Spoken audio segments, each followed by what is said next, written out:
Welcome to the Genius Factory. Enjoy the video. In this video, I will explain how to set up custom email in Shopify. First, it's important to know that Shopify itself doesn't provide email hosting. This means you'll need to use a separate service for your custom email address, like yournameatyourstore.com. We'll explore how to seamlessly integrate this with your Shopify store, ensuring all your customer communications look professional and branded. This process involves a few straightforward steps to get you up and running.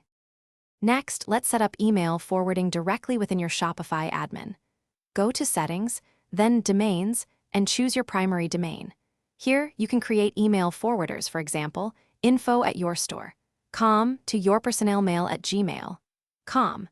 This ensures any emails sent to your custom address are redirected to an inbox you already use, making sure you never miss an important message from a customer. It's a quick and effective way to manage incoming mail. Now, for a more robust solution, let's connect your custom domain email to a third-party service. Popular choices include Google Workspace or Zoho Mail, offering professional features and ample storage. You'll need to update your domain's DNS records, specifically the MX records, with your domain provider. This typically involves copying and pasting a few lines of code, a process that usually takes less than 10 minutes to complete. This step ensures full email functionality. Finally, it's crucial to test your new custom email setup thoroughly. Send a few test emails from your personal account to your new custom address, and then reply from the custom address.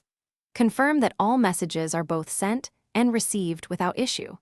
Also, remember to check your spam or junk folders periodically, as new email addresses can sometimes be flagged initially. This ensures smooth communication and a professional image for your Shopify store.